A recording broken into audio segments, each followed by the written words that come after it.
Satan, Lucifer, Belial, Leviathan, Samael. Satan, I ask for your divine guidance to open the gates of infernal wisdom for the listener. Satan, rise from hell to your rightful throne above the stars of heaven and those who cast truth asunder. Leviathan, Belial, Azazel, let your knowledge shine brightly to light the way in this world subdued by ignorance. Lucifer, we build your altar of illumination amongst the thorns and thistles of lascivious hate and await your seed. Shaitan, we have come to sow our seeds into barren chambers and usher your satanic arrival triumphant. Zepar, Balan, Raum, Caim, Perta, demons of old, come forth and reveal your wisdom and fulfill your desires. Consecro, Satanas, we shall boldly rip their temple veil from bottom to top and procure your celestial tribunal. Antichrist, seed of Lucifer, we shall await your arrival to inherit your kingdom. Satan, devour their dominion and break their vassal chains of our silence to allow truth to finally be known to all.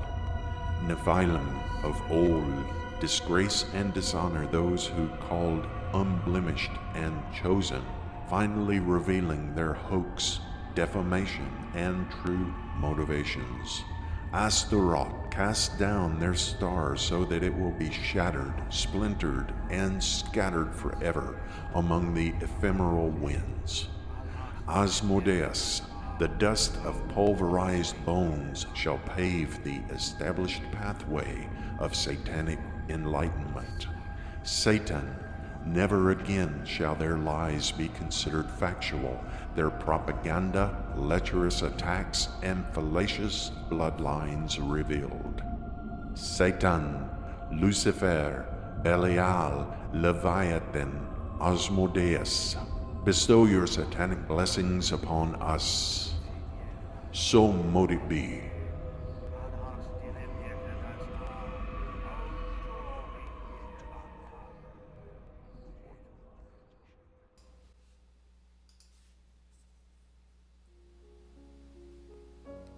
Good evening. This is Aleister Nacht. Welcome to the presentation tonight. I'm glad that you're here, and I hope that you have had a very good week this last week. I hope you received a satanic blessing. Tonight we're going to delve more into chakras, and I'm going to do it a little differently than I usually do it. Tonight I will do a live narration of the presentation as opposed to a recorded episode. So sit back and relax for that.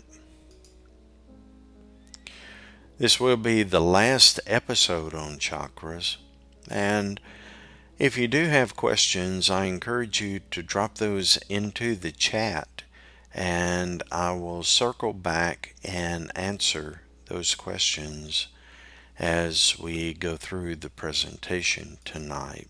So it's been a long journey, these 3 episodes, a lot of information in a relatively short amount of time.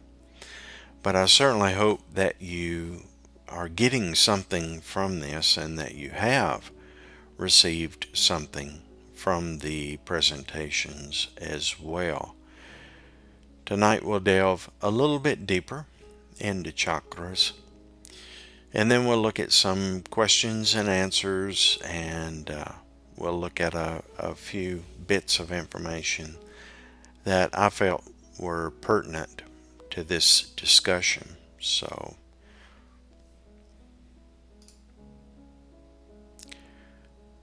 without further ado, let's go ahead and jump into the information here. This is part 3. First, let's charge the words. I call upon Asmodeus to satanically bless this information and facilitate the understanding. In the name of Satan, take this message and fill it full of understanding so that it may be better absorbed by those who wish to do the will of Satan. In his unholy name, hail Satan, so mote it be. Tonight's presentation will include references from Satanism and Devil Worship, Magnae Sapientiae Satanas, and some other references as we go through the information. So as a recap from the last 2 episodes, we've learned that there are 12 chakras used in higher satanic magic, and there are 7 physical chakras, and these are well known to most people. If you do a Google search, you'll find information on these 7 physical chakras. There are also 5 metaphysical chakras, and these are a little more mysterious out in the wild. However, they are used, since they are metaphysical, they're used in pursuit of satanic magic and the ability to connect the physical and the metaphysical as well. The 7 physical chakras being root, sacral, solar plexus, heart, throat, third eye, and crown. And these are closely associated with a healthy body and physical well-being and healing as well. And as I pointed out during last week's presentation, Satanism, especially devil worship, does use practices for healing. It's a very important part of satanic magic and the practice of satanic magic as well. So while Satanism may be viewed by some as just being the polar opposite of good or holy or what have you, healing is a very big part of this, so not to be taken lightly. And certainly those who have used healing in the past know that it is a very effective and powerful practice used by the satanic practitioner. As I said before, the metaphysical chakras, there are 5 of these. Prost. They are time, spirit, soul, earth, ground, mind over matter, and universe. Now these chakras, since they are metaphysical, they're outside the physical domain, obviously. And so the use of these is highly instrumental in astral travel, astral nature, projection, and things like that. Breaking through the paradox dimension and obviously changing cause in the metaphysical environment itself.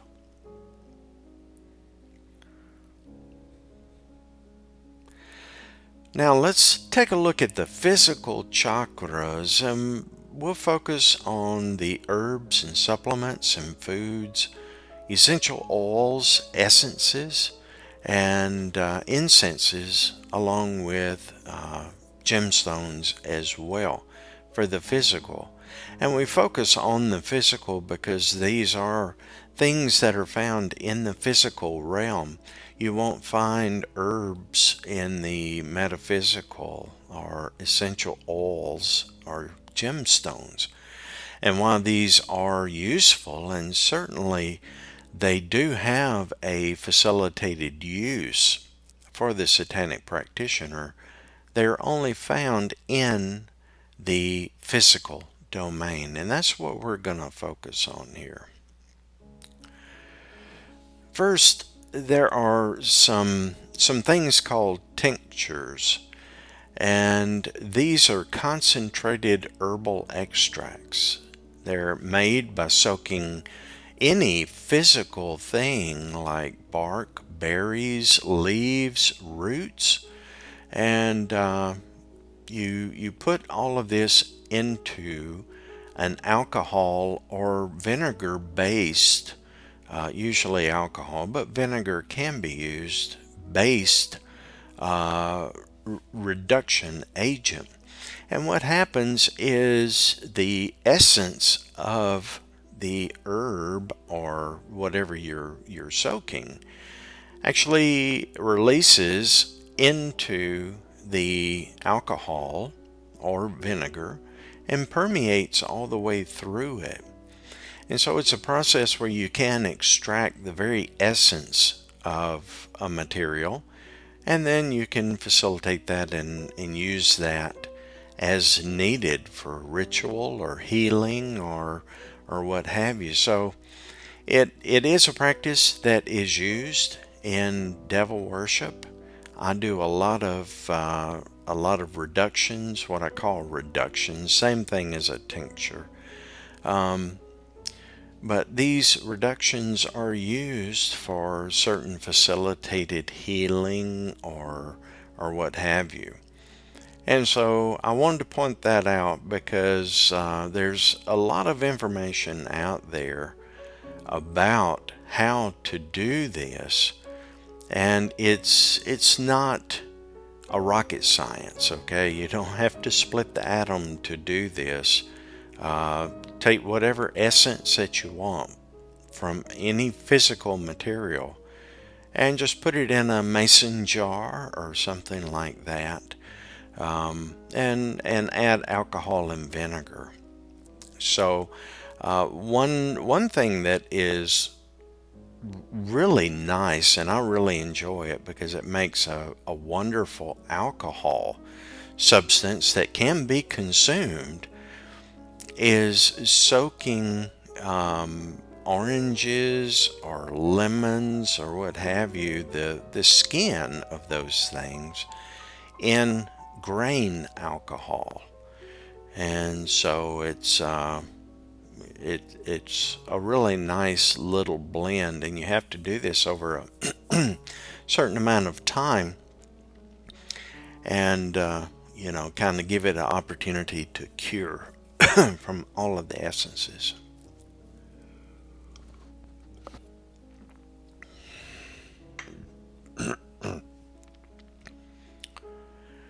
So the root chakra is colored red, and the herbs and supplements and foods from the root chakra are ginseng, ginger, golden seal, iron, proteins, beets, cayenne peppers, cherries, radishes, red peppers, root vegetables, tomatoes, and watermelon. Some of the essential oils and incenses are cedar, cinnamon, clove, sandalwood, and juniper. And the stones that are associated with the root chakra, as we mentioned last week, these chakras are closely associated with, excuse me, I've had a cold and I'm trying to get over it. So these gemstones are associated with the colors, and you may have seen on satanic altars at one time or another, a person may have a gemstone or some kind of element like that they have on their altar, and that they use over time to help with either preparing for a ritual or the actual ritual itself. So it's not uncommon to have these on the altar or carry these items with you. You bless the item, you clear the energy, the negative energy from it, and then slip it into your left pocket and carry it around with you. The sacral chakra color is orange, and the herbs and supplements are grapeseed, magnesium, licorice, St. John's wort, vitamin C, E, and A. There are fruit juices, apricots, cantaloupes, carrots, mandarins, melons, nuts, oranges, peaches, pumpkins, and yams also associated with the sacral chakra.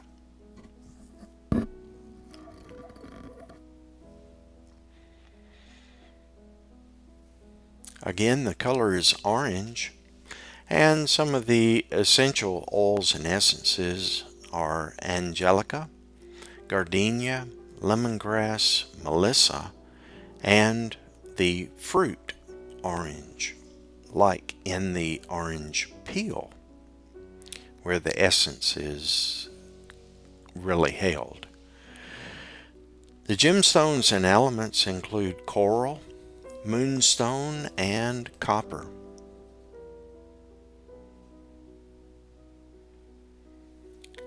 The solar plexus chakra color is yellow, and the herbs and supplements and foods are ginger, ginkgo biloba, lemon balm, milk thistle, and dandelion.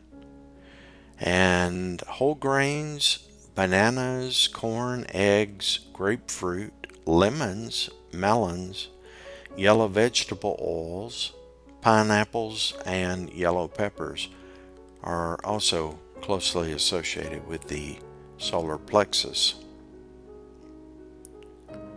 The essential oils are bergamot, grapefruit, fennel, rosemary, and lemon. And the gemstones or elements that are associated with the solar plexus are amber, citrine, gold, topaz, and yellow sapphire. The heart chakra color is green, and pine, sage, which is really important for a Satanist, comfrey, and hyssop are really important for the heart chakra. And the foods associated with that are green vegetables, avocados, artichokes, beans, broccoli, Brussels sprouts, if you like those, cabbage, cucumbers, green salads, peas, and virgin vegetable oils. The essential oils and essences are cedarwood, eucalyptus, and pine. The gemstones for the heart chakra are emerald, jade, and the peridot.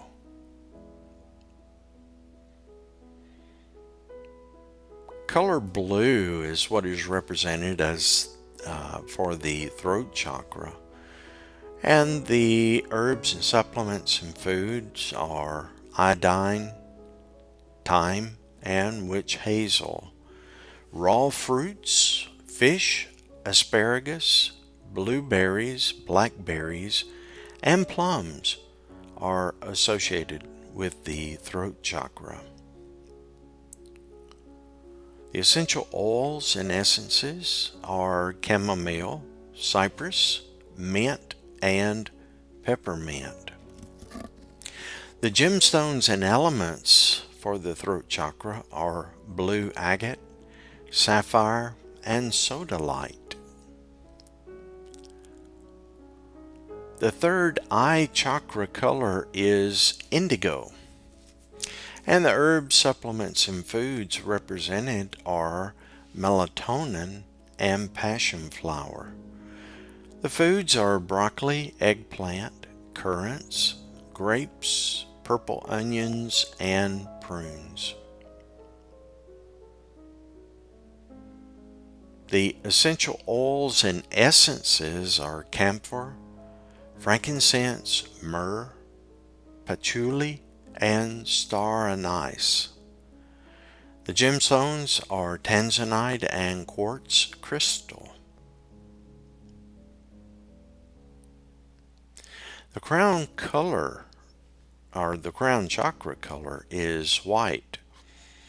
And you can use valerian root and meadowsweet as the herbs and supplements.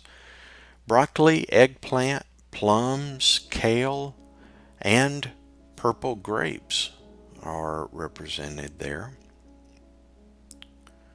The essential oils or essences are jasmine, lavender, magnolia, and lotus. The gemstones and elements are amethyst, diamond, and clear quartz. There's a lot of information out on the internet about chakras and chakra health. And obviously the flow of Kundalini, as we discovered in the last 2 episodes, is very important. It is the life force energy, and it begins down at the very bottom of the chakra system and goes up and down through the different chakras. And one thing to notice here is that emotions are closely associated with chakra and energy flow. And especially an emotion like fear, that would dramatically increase energy flow.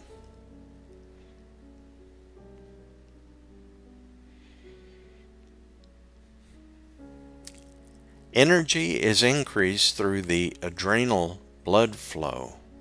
And as more and more energy is created and the flow or volume of energy increases, the chakras begin to turn or almost rotate. And that energy going up and down through the chakra system using the Kundalini is what actually charges those chakras. Chakra, obviously, blockage and things like that are very serious to a person's body, because this is carried through hormones such as adrenaline and steroid, aldosterone and cortisol. And this obviously affects metabolism, blood pressure, the immune system, sex hormones, and the body's response to threat. Especially, fight or flight is involved in that. When the chakras are open and they're fully aligned, then energy is constantly flowing free up and down the body. And then as you meditate and as you begin using chakra operations to build energy or what have you for ritual, a blockage or a misalignment begins to become very apparent fairly quickly. And so there are several ways to unblock a chakra and realign the chakra. And all of this happens in the mind, along with the facilitation of the physical and metaphysical.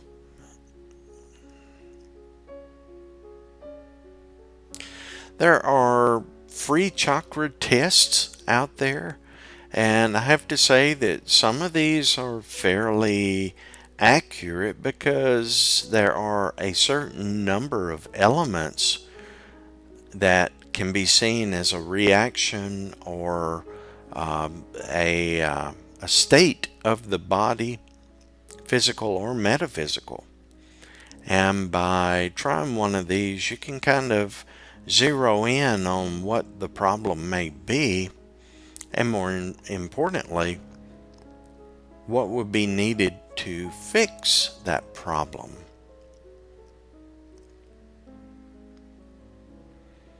Now, obviously, if you have blocked chakras, like in this case, we demonstrate that we have a blockage of the heart chakra, and this is associated with joy and inner peace.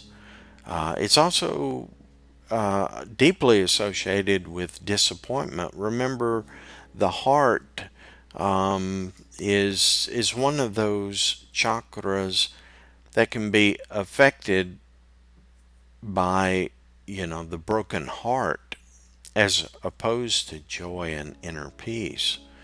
So having something done to you, or have an event take place where you would basically lose your joy or inner peace, can be manifested as well in the case of just a blocked chakra with no external event happening at all. So this is one way to take a look at that. And then again, being able to clear up those blockages and realign from there. So again, we see here that the heart chakra, it allows you to live in the present, balances your yin and yang, harmonizes your body and your spirit itself, frees your future from self-imposed limitations. So a lot of times what we find is that a person has not truly cleansed themselves and let go of the old baggage, so to speak. A lot of people bring past events and a lot of what may be considered emotional baggage with them, and that persists, along with maybe certain senses of failure or guilt or what have you.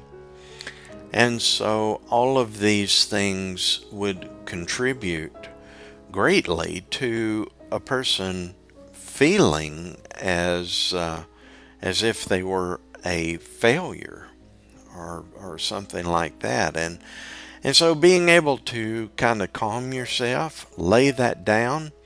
And then obviously in the physical, it's closely tied with cardiac problems. It eases pulmonary problems, allows you to find peace, harmony, and balance as well.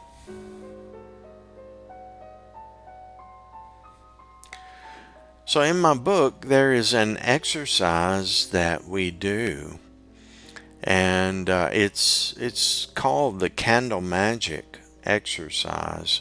And there's breathing in and breathing out. And this is to help with the meditative state and entering into the manifest of the astral. And by doing this and allowing your body to cleanse itself, obviously the exchange of your carbon dioxide and oxygen through the breathing, through the cleaning of the blood, so to speak, or oxygenating the blood, plays a big part in this. So take a look at that. It's in the book Satanism and Devil Worship. And by doing this and practicing this and adding it to your daily routine, what you will find is over time, you will greatly decrease your blood pressure, you will greatly decrease your anxiety, and you will overall feel better about what you're doing and about what you have in front of you. And you won't see these things as being insurmountable tasks anymore. And also, it will help you to lay down some of those emotional baggage issues that you may be bringing with you. So it's a very good technique and well worth the time that you invest to do this.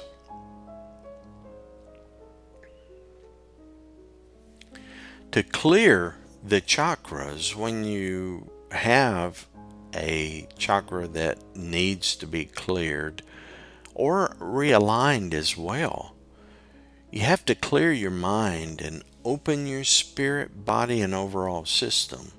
You have to accept the energies that will flow freely through your body, just like the blood flows through your veins. And you have to use the mind over matter to be able to help you to realign yourself, your objectives, and your chakras as well.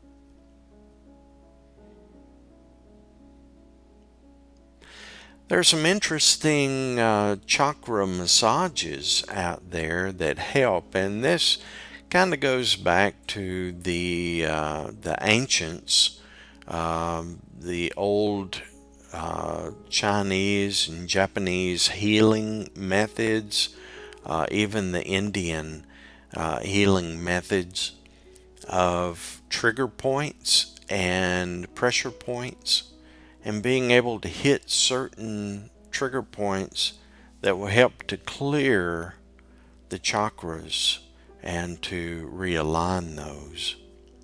So I won't spend very much time on that here because there is so much information out there about that.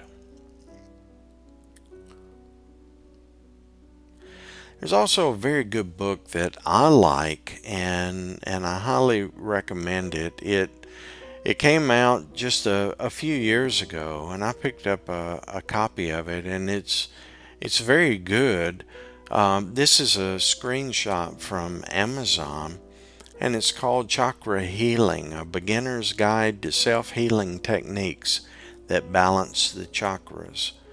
And as you can see, there are over 11,000 ratings and 5-point or 5-star rating system. And so it's a really well received, well written book that will certainly help the practitioner to understand how to keep these chakras healthy, and not only how to use them, but also how to help heal those. Again, healing being a very, very big part of satanic magic. And the older we get, the more healing, I would say, the more of the percentage of healing that you use will increase over time. As I've said before, growing old is not for the chicken-hearted.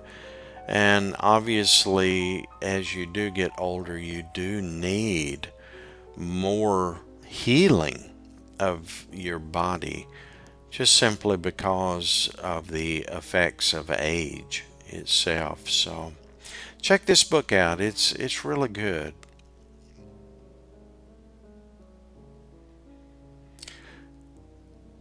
So again, this is going to really help with the physical reality and the metaphysical reality. This is an illustration that I placed in in my Satanism and Devil Worship book.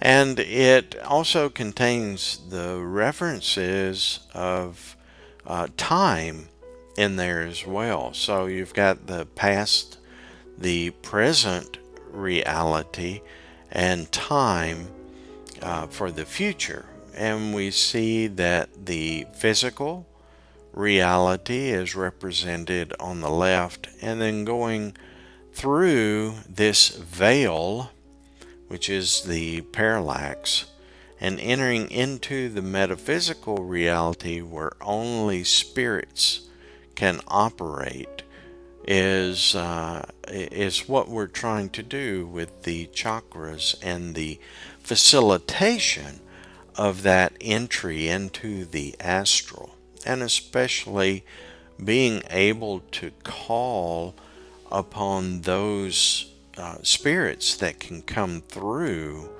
that veil and help assist you in whatever your endeavors are. So this will end part 3, and I certainly hope that you got something out of this series. Again, I do realize that there's a lot of information involved in this, and this is really just a glancing blow, a drop in the bucket, so to speak. But the chakra system is used extensively in all types of magic, really, and it may be called different things, and it may be known as different things to different people. However, for the most part, we're talking about the same things.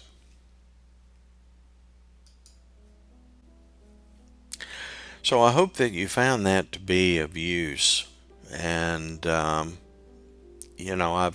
I've had a lot of questions about chakras, but it really seems to be an area that is either there's not enough knowledge to ask questions. In other words, how do I put a question together to ask about this, because the subject matter is so vast, or the questions are from a position of really elementary approach, and that's not uncommon at all.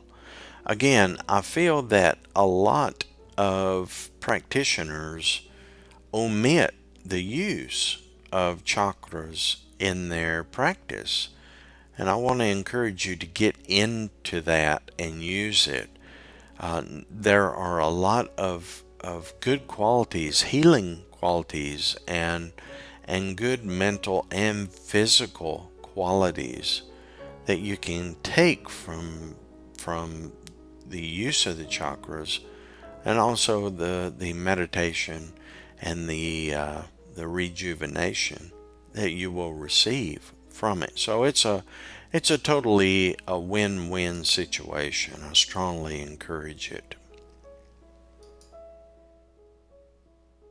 So next week's episode, we're going to jump into satanic sacrifice. And so last week we talked a little bit about sacrifice in the questions, and I took an excerpt of that and put that out through my social media channels, because I felt that it was a good answer, because I do get this question all the time about what is sacrifice, and if I just go and kill an animal, is that going to give me what I want? Once again, it comes from a very elementary and almost a delusional position that, all I've got to do is go kill a cat, and then Satan is going to bless me.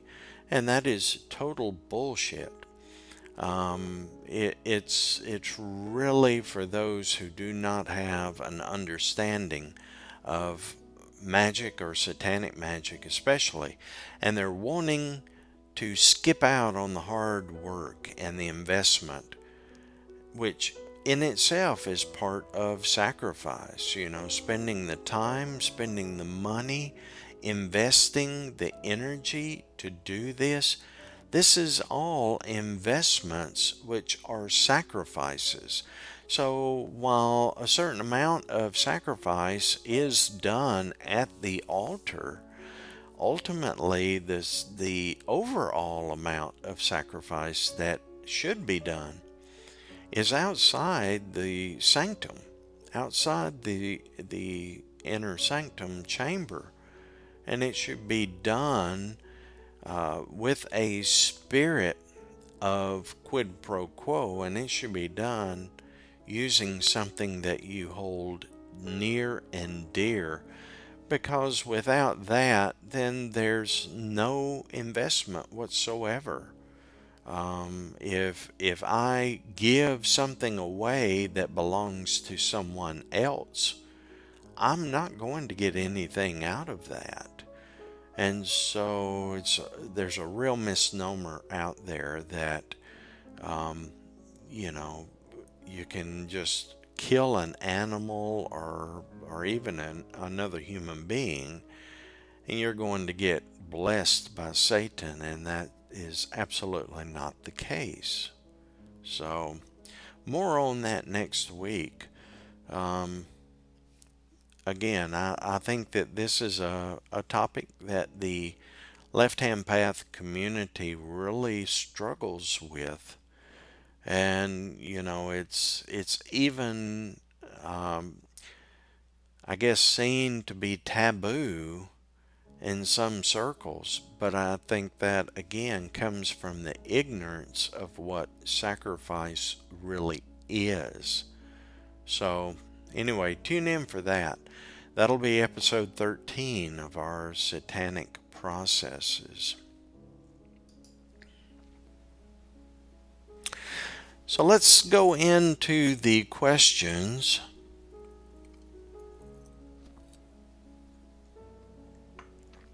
Prost. So the first question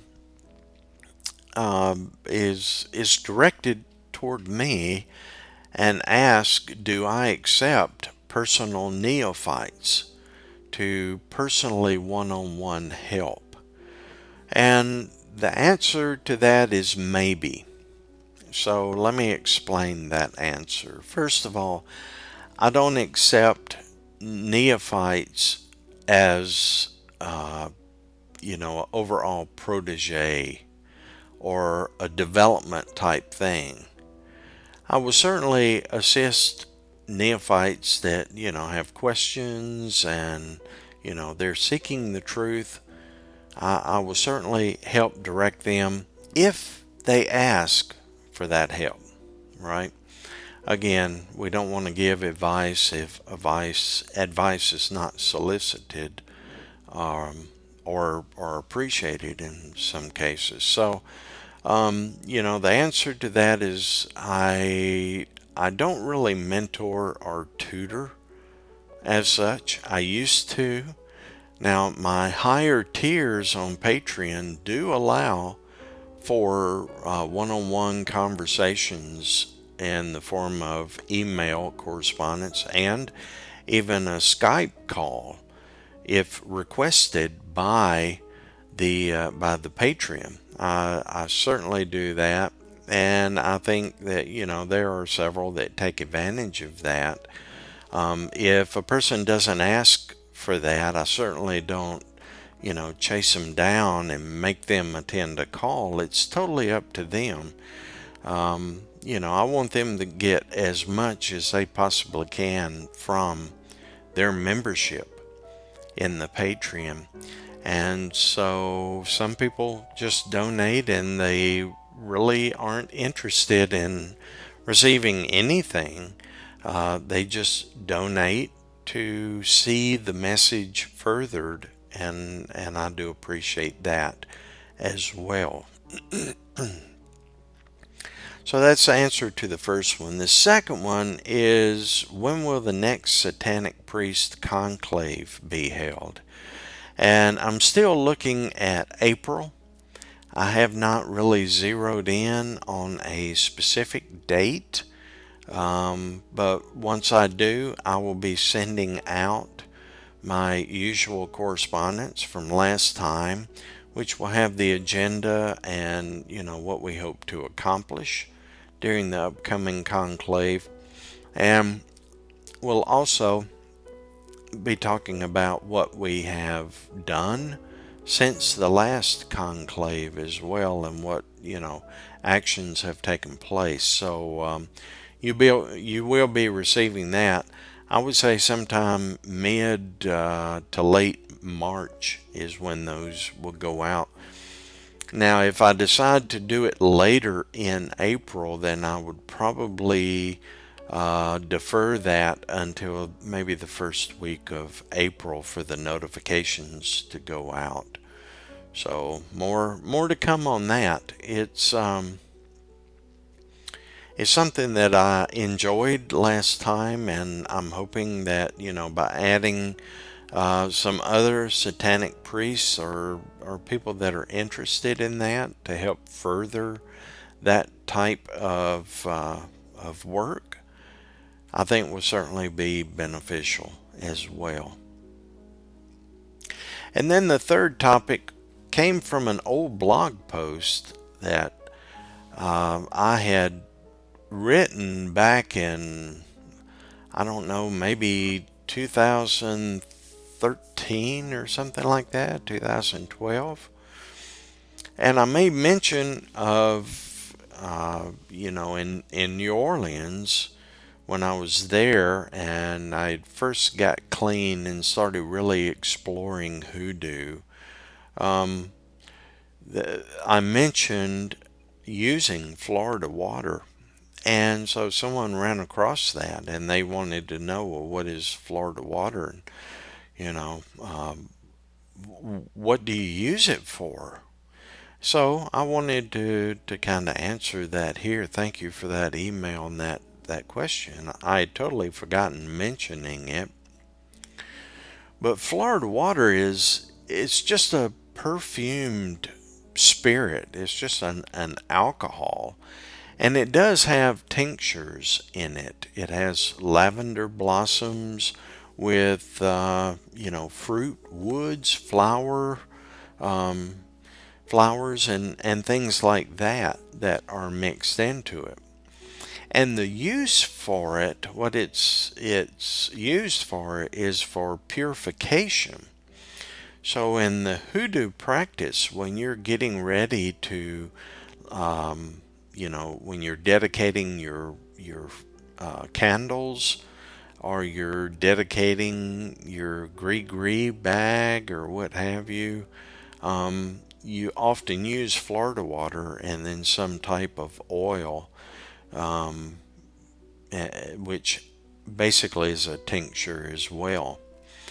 And so this is what it looks like on the left side, and it's interesting because the bottles have cologne on it, and I guess some people could use it for cologne. I would not, but that's what it is. So it's used for cleansing and cleaning negative energy. And then as kind of a side note of that is usually Bacardi is used in voodoo to be able to cleanse certain things. This is, taken in the mouth and then sprayed or spewed from the mouth onto the object. And so that's the use of that. Now, when we're talking about, dedicating our temple, dedicating ourselves, going through the purification ritual, we use salt. And I often get the question, well, what kind of salt are you talking about? I mean, is it the granulated salt? No, it's coarse sea salt. And it can be any brand. It can even be the quote non-edible kind that you get. So that's how that is closely related to the actual purification.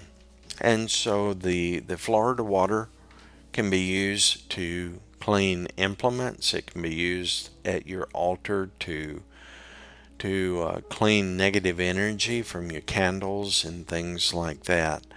I don't use it really that much.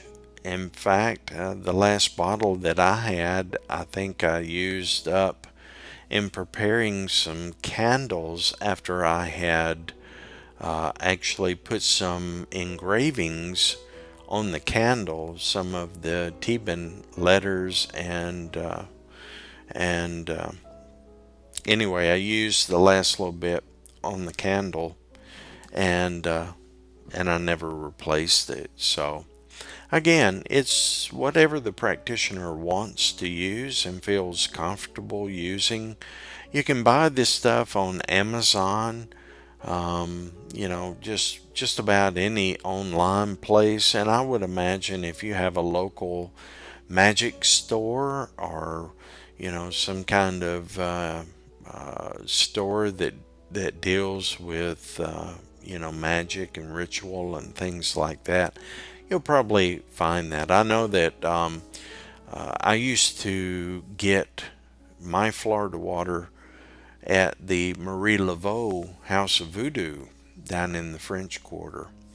I knew the folks there, and then there was another place just a few blocks over from that I used to do business with, and so it's easily obtainable. Um, Obviously, the difference is Bacardi you can drink. The Florida water you don't drink. It's not used for making something to drink. Just to cleanse, kind of like regular rubbing alcohol might be used. The same type of application.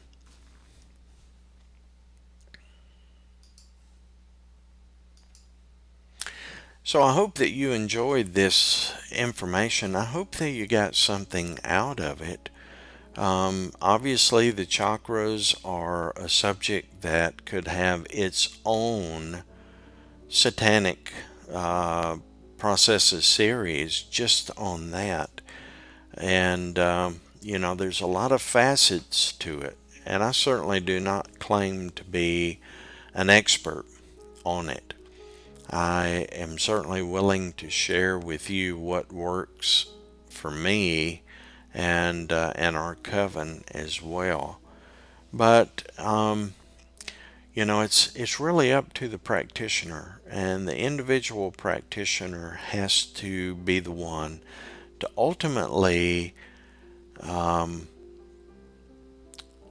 approve or disapprove this and embrace it or choose not to embrace it.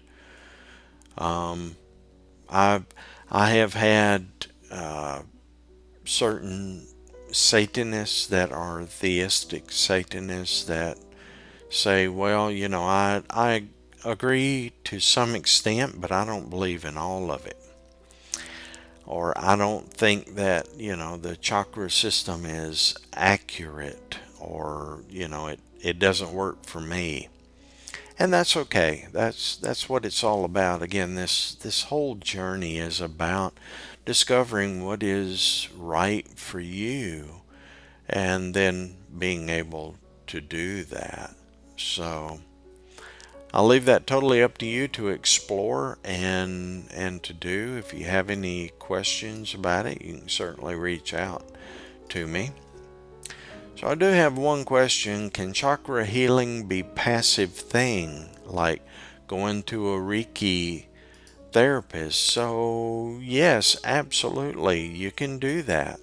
Reiki is obviously, if it's a talented and qualified practitioner, yeah, this can absolutely be something that you use And there's a lot of those methods are used to clear chakra blockages. So thank you for that question. Yes, absolutely. So I hope that that answered it for you.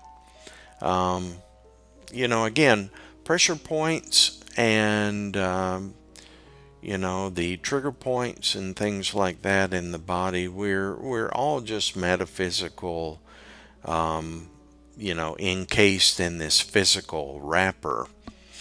And so being able to actually clear those things and, help the body in its healing process is ultimately paramount for the individual. So I encourage you to take advantage of that and try that as well. So, again, I hope that you got something out of today's lesson. Next week we'll jump into sacrifice, and we'll talk about that and kind of go from there. So I want to take a special moment and thank each one of you for being a Patreon. Because of you, this happens, and without you, this doesn't happen. So thank you very much, and thank you for your generosity in paying some of the higher tiers to support the message. It's certainly appreciated, and all of that is used to put the message out, and the ability to be able to do that through all of these social media channels to be able to put it out there. So anyway, I do appreciate you being here. Satanic blessings for the coming week. And until next time, this has been Aleister Noct. Hail Satan.